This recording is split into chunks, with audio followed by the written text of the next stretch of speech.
내렸습니다.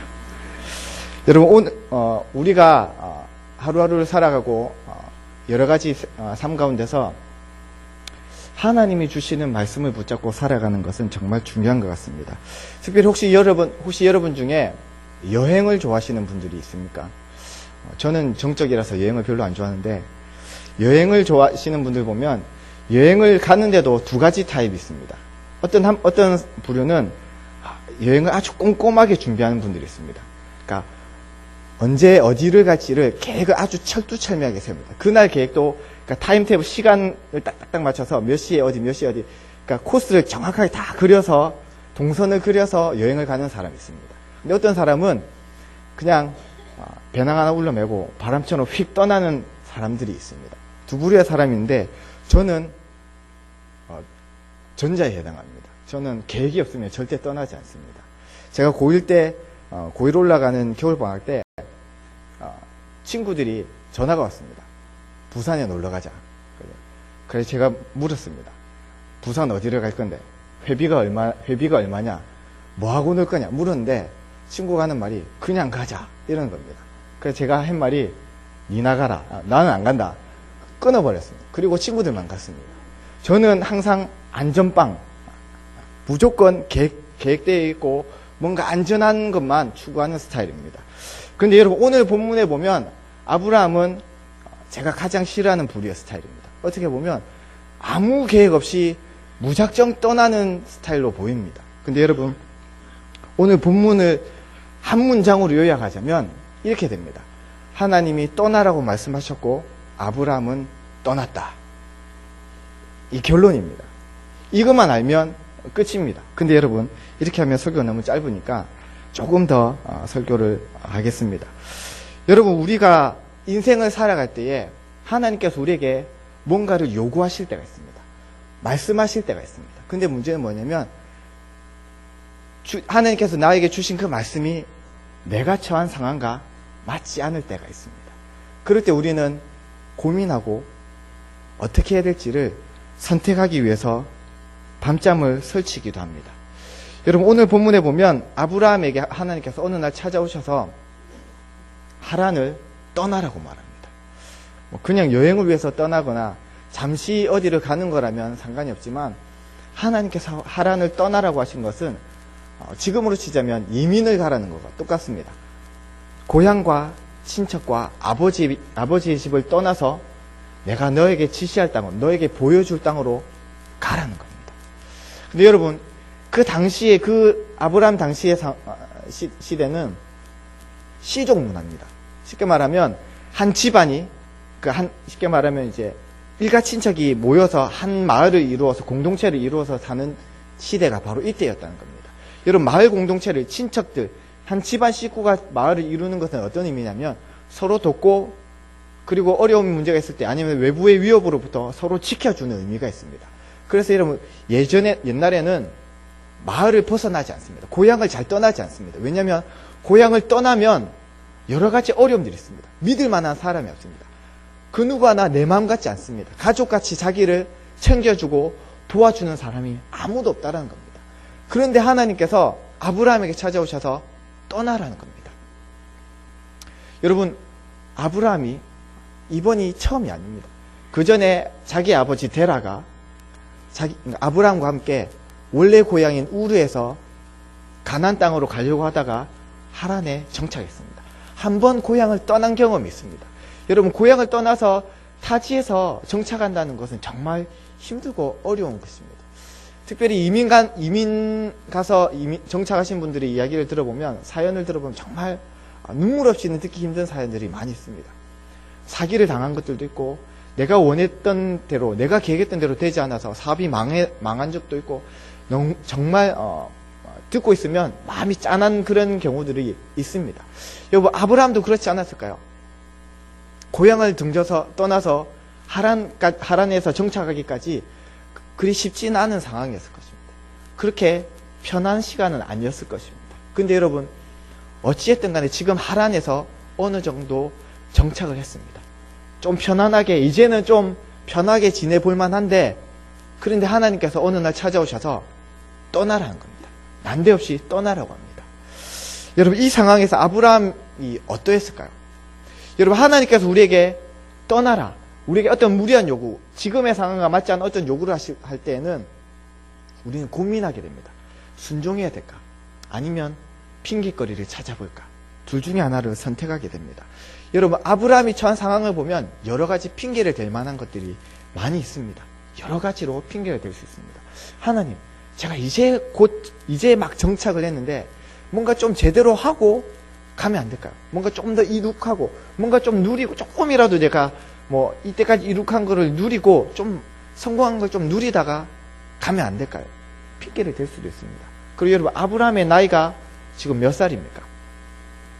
성경에 보면 아브라함이 하란을 떠날 때의 나이가 75세라고 합니다.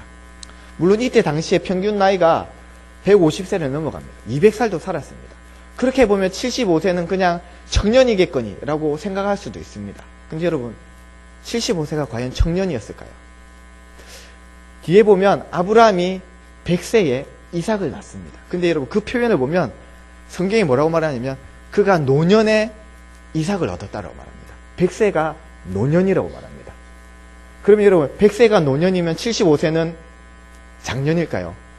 75세도 그렇게 젊은 나이가 아니라는 겁니다. 어느 정도가 육체적으로도 힘든 나이가 75세입니다. 근데 여러분, 이 젊은 나이도 아니고 어느 정도 나이가 찼는데 떠나라는 것은 힘듭니다. 뭔가 변화를 추구한다는 것은 무리가 있는 나이라는 겁니다. 이제는 뭔가 정착해서 이때까지 이루었던 것들을 누리는 나이, 뭔가 삶의 안정을 추구할 나이가 이 나이라는 겁니다. 그런데 하나님께서 떠나랍니다. 하나님, 이 정도 나이 되면 하나님 이제 좀 쉬어도 되지 않을까요?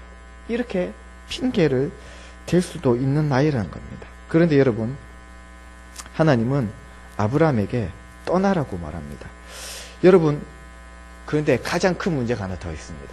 문제가 뭐냐면 하나님께서 떠나라고 하는데 어디로 갈지 방향을 가르쳐 주시지 않습니다. 정확한 지역이나 주소를 가르쳐 주면 그냥 찾아가면 되는데 내가 너에게 보여줄 땅으로 가라고 말합니다. 보여줄 땅. 쉽게 말하면 출발해도 하나님께서 가르쳐 주시는 게 아닙니다. 출발하면 알 수 있는 것도 아니고 하나님 인도하심을 따라서 계속해서 가다가 어느 순간에 하나님께서 여가 그다 이라면 거기가 목적지가 되는 겁니다. 그때까지는 무조건 하나님의 인도하심을 따라서 가야 되는 겁니다. 내 생각과 내 계획과 상관없이 하나님께서 가자, 아직 멀었다, 가자 하면 계속해서 가야 된다는 겁니다. 여러분, 이 세상 어느 누구도 불확실한 미래를 위해서 자기 인생을 투자하는 사람은 없습니다. 뭔가 확실해야 투자합니다. 여러분, 주식도 마찬가지입니다. 주식할 때 아무 생각 없이 그냥 비싼 주라고 무조건 투자합니까? 아닙니다. 전망이 있고 이 회사가 앞으로 성장할 가능성이 보여야 투자합니다. 가능성이 보이거나 뭔가 믿을 만한 구석이 있어야 투자한다는 겁니다. 근데 여러분 지금 아브라함은 밑도 끝도 없이 아무런 미래에 대한 확신도 없이 그냥 무작정 떠나야 됩니다. 여러분, 이것을 히브리서 11장 8절에 뭐라고 말하냐면 아브라함이 부르심을 받았을 때에 갈 바를 알지 못하고 떠났다고 말합니다. 갈 바를 알지 못하고 어디로 가야 될지 모르고, 여러분 여행을 가는데 아니면 어디를 가야 되는데 방향도 모르고 어떻게 가야 될지, 어디로 가야 될지, 얼마큼 가야 될지 아무것도 모르는 상황에서 그냥 간다는 것은 말 그대로 도박입니다. 도박보다 더한 무모한 행동입니다. 근데 여러분, 하나님께서 아브라함에게 그것을 요구하고 있다는 것입니다. 여러분, 변화된 삶, 뭔가 삶의 변화를 추구하는 것은 솔직히 부담스럽습니다. 특별히 이 나이에 뭔가를 시도한다는 것은 정말 힘듭니다. 여러분, 변화는 불편과 스트레스를 의미합니다. 내 삶에 어떤 변화를 일으키려면 내 삶의 라이프 스타일을 바꿔야 됩니다. 이전에 익숙하던 것을 고쳐야 됩니다. 그만큼 힘들고 스트레스 받는 것이 없습니다. 정적인 저 같은 사람에게는 정말 변화는 스트레스가 끝이 없습니다. 저는 잠자리만 바뀌어도 잠을 잘 못 잡니다. 그래서 어디 가면 피곤합니다. 밤새 잠을 못 자요. 뒤척입니다. 변화를 싫어하는 저 같은 경우는 정말 하나님의 부르심, 뭔가 하자 이렇게 저에게 말씀하실 때는 하나님 꼭 해야 됩니까?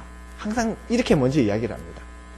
여러분, 이 정적인 스타일이기 때문에 아마도 이 교회에 너무 오래 있었던 것 같습니다. 제가 2004년부터 제가 이 교회에서 사역을 했는데, 물론 제가 이렇게 오래 이 교회에 있을 줄은 어느 누구도 몰랐을 겁니다. 저도 몰랐는데, 이제는 너무나 익숙하니까 하나님께서 혹시 나에게 떠나자라고 말씀하시면 어떻게 될까? 이런 불현듯 이런 왠지 모를 불안함들이 찾아왔습니다. 이 말씀을 읽으면서 이 설교를 준비하면서 12장 1절이 이렇게 부담스럽게 다가오기는 처음이었습니다. 하나님께서 나에게 떠나자라고 하시면 난 어떻게 해야 될까? 여러분, 저는 한 번도 다른 교회에서 사역을 해본 적이 없습니다. 저의 이력서에 목회 경력을 쓰라면 한 줄로 끝납니다. 그게 바로 접니다. 한 번도 검증되지 못한 목회 경력을 가진 사람이 바로 접니다. 그래서 하나님께서 나에게 떠나자 이렇게 말하면 과연 제가 예 주님 가겠습니다 자신 있게 말할 수 있을까? 제 자신에게는 솔직히 자신이 없습니다. 그냥 하나님이 빨리 오셔서 목회지를 안 옮기고 주님을 맞이했으면 좋겠다 이런 생각도 듭니다. 근데 여러분, 하나님께서 우리에게 뭔가를 요구하실 때 우리는 그 선택의 순간에서 믿음으로 순종할 것이냐, 아니면 내 계획을 끝까지 밀고 나갈 것이냐, 둘 중에 하나를 선택해야 합니다. 근데 여러분, 하나님께서 아브라함을 찾아오셔서 떠나라고 말씀하실 때 무작정 떠나라고 말씀하신 건 아닙니다. 우리의 생각에 그래 떠나 이걸로 끝난 것은 아닙니다. 하나님께서 아브라함에게 약속을 한 가지 주셨습니다. 무엇일까요? 복에 대한 약속을 주셨습니다. 오늘 본문 2절에서 3절에 보면 하나님께서 이렇게 아브라함에게 약속하십니다. 내가 너로 큰 민족을 이루고 내게 복을 주어 내 이름을 창대하게 하리니 너는 복이 될지라. 너를 축복하는 자에게는 내가 복을 내리고 너를 저주하는 자에게는 내가 저주하리니 땅의 모든 족속이 너로 말미암아 복을 얻으리라. 할렐루야. 여러분, 아브라함에게 이 축복의 약속은 앞에 하나님의 그 명령보다 어떻게 보면 더 힘이 되었을 수도 있습니다. 정말 불확실하고 정말 순종해야 될까? 어떻게 해야 될까? 걱정이 되는데도 불구하고 하나님께서 내가 너와 함께하고 너에게 복을 줄게. 내가 너로 큰 민족을 이루게 하고 너의 이름을 창대하게 해줄게. 네가 복이 되게 해줄게. 그렇게 약속하셨을 때 아브라함이 그래, 하나님이 나에게 이런 약속을 주셨으니까 이 정도면 떠날 수 있지 않을까? 이런 생각을 하지 않았을까요? 근데 여러분, 한편 좀 다르게 생각해 보면 과연 이 약속을 믿고 쉽게 떠날 수 있었을까요? 손에 뭔가 잡히는 건 아무것도 없습니다. 하나님 너에게 복을 줄게 말씀하셨지만 지금 당장 자기 손안에, 자기 눈앞에 뭔가 보이는 건 아무것도 없습니다. 여러분, 내가 너로 큰 민족을 이루어 줄게 라고 말씀하셨지만 여러분, 이때 아브라함에게 자녀가 있었습니까? 여러분, 아브라함이 다둥이 아빠도 아닙니다. 한 명도 없었습니다. 자녀가 한 명도 없었어요. 근데 너에게 네가 큰 민족을 이루게 해줄게. 너의 이름을 창대하게 해줄게. 여러분, 아브라함이 이때 어느 정도 경제적으로는 여유 있는 삶을 살긴 살았지만 사회적 지위를 누리거나 아니면 그 지역에 정말 이름 있는 사람이 아니었습니다. 그렇다면 여러분, 그냥 무작정 이 하나님의 약속의 말씀, 이 축복의 말씀을 붙잡고 떠날 수 있는 확신이 있었을까요? 그래, 하나님께서 나에게 약속하셨으니까, 복을 주시겠다고 하셨으니까 그래, 나는 갈 거야. 그런 다짐이 순간적으로 일어났을까요? 저 같으면 하나님 앞에 하나님 징표를 보여주십시오 라고 요구했을지도 모르겠습니다. 하나님 약속은 주셨지만 복 주시겠다고 하셨지만 당장 지금 제가 뭘 믿고 그 복을 믿고 나가야 됩니까? 과연 하나님 그 복을 주실 수 있을까요? 저라면 하나님 앞에 한 번 더 물어봤을 겁니다. 확실하게 뭔가 증거를 요구했을지도 모르겠습니다.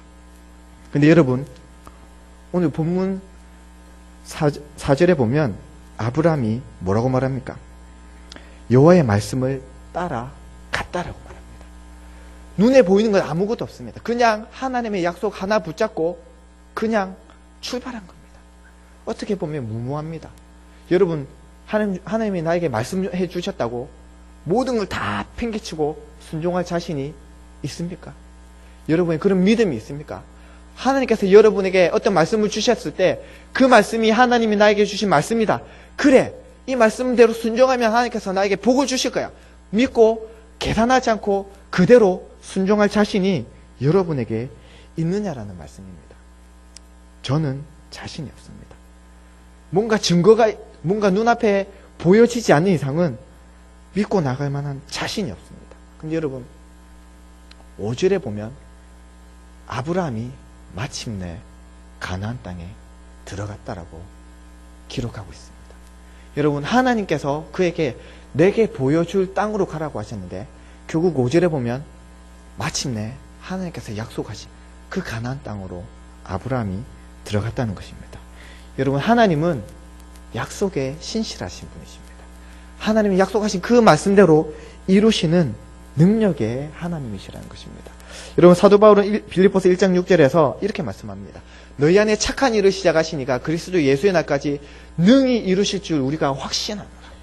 여러분, 하나님은 약속하셨으면, 하나님 말씀하셨으면 반드시 이루십니다. 우리가 믿고 순종하면 이루어 주신다는 것입니다. 여러분, 이 믿음의 여정이 결코 쉽지가 않습니다. 믿음의 여정이 결코 쉽지가 않습니다. 말씀은 있지만 그렇다고 말씀대로 순종한다고 모든 것이 일사천리로 진행되는 것은 아니라는 것입니다. 여러분, 아브라함이 하란에서 출발해서 가나안 땅까지 갑니다. 여러분, 그 거리가 대략 500km가 되는데요. 뭐 도보로 걸어가든지 아니면 낙타를 타고 갔든지 간에 넉넉 잡아 2달이면 갈 수 있습니다. 2달이면 갈 수 있습니다. 근데 여러분, 2달 어떻게 보면 짧은 시간일 수도 있습니다. 근데 어떻게 보면 2달도 그리 짧은 시간은 아니라는 것입니다. 여러분, 이스라엘 자손들이 출애굽에서 시내산까지 가는데 2달 가까이 50일 정도가 걸렸습니다. 근데 여러분, 이스라엘 자손이 50일이 아니라 3일 만에 어떻게 합니까? 물이 없으므로 불평합니다. 왜 우리를 이곳으로 이끌어내셨습니까? 왜 우리를 애굽에 그냥 놔두지 괜히 이끌어내가지고 이 광야에서 목말라 죽게 만듭니까? 불평하기 시작합니다. 여러분, 그들에게 약속이 없었습니까?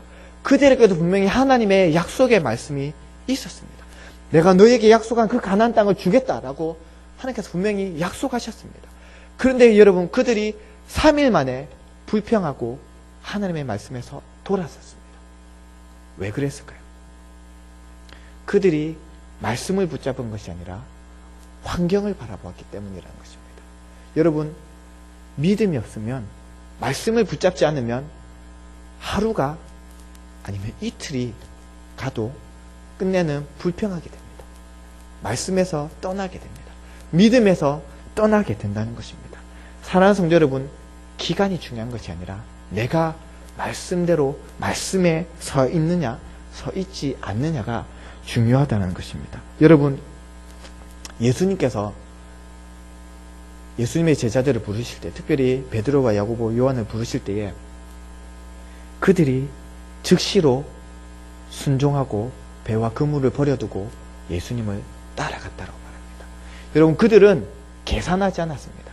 예수님이 나를 따르라고 할 때, 나를 따라오라고 말씀하실 때 잠시만요, 주판을 튕기면서 아니면 예수님 계약서가 어디 있습니까? 조건이 뭡니까? 물어보지 않았습니다. 무조건 따랐습니다. 왜 그랬을까요? 예수님에 대한 믿음이 있었기 때문이라는 것입니다. 여러분, 믿음이 없으면 조건을 따집니다. 믿음이 없으면 핑계를 찾습니다. 여러분, 믿음이 있으면 아무리 많은 핑계거리가 있어도 그것은 아무런 의미가 없습니다. 핑계가 많아도 믿음만 있으면 순종하기 마련입니다. 우리가 순종하지 못하는 것은 믿음이 없기 때문이라는 것입니다. 사랑하는 성도 여러분, 오늘 하나님은 아브라함에게 믿음의 여정을 떠날 것을 요구하고 계십니다. 지금 그가 처한 상황을 보면 떠날 수 없지만, 떠날 나이도 되지 않지만 하나님 그에게 떠날 것을 요구하십니다. 여러분, 아브라함이 믿음을 가지고 그 약속의 말씀을 붙잡고 나아갔습니다. 그 결과가 무엇입니까? 하나님께서 약속하신 그 땅에 마침내 들어갔다는 것입니다. 사랑하는 성도 여러분, 하나님께서 우리에게 올해 어떤 말씀을 주셨는지 한번 돌이켜보기를 소원합니다. 기억해 보십시오. 송구 영신 예배 때 하나님께서 여러분에게 분명히 올해 붙잡고 살아갈 말씀을 주셨을 것입니다. 내가 원하는 말씀이 아닐 수도 있습니다. 내가 바랬던 말씀일 수도 있습니다. 중요한 것은 무엇이냐면 하나님이 나에게 주신 말씀이라는 믿음이 있다면 순종해야 된다는 것입니다. 그 말씀을 붙잡고 올 한 해 믿음의 여정을 나아가야 한다는 것입니다. 사랑하는 성도 여러분, 여러분은 핑계거리를 찾고 있습니까? 아니면 믿음으로 순종하기 위해서 믿음의 여정을 시작하고 있습니까? 바라기는 우리 모두가 주님의 약속의 말씀을 붙잡고 믿음의 여정을 나아가는 모든 성도님들이 되시기를 주님의 이름으로 소원합니다. 기도하겠습니다. 하나님 아버지, 감사합니다. 하나님 아버지, 우리가 어떤 상황이 있든지 주님이 우리에게 주신 그 약속의 말씀을 붙잡고 말씀대로 순종하기를 소원합니다. 주님 말씀에 순종하여서 주께서 우리에게 베풀어 주시는 그 놀라운 복을 받아 누리는 우리 모든 성도들 될 수 있도록 주여 은혜를 베풀어 주시옵소서. 감사합니다. 예수님 이름으로 기도합니다. 아멘.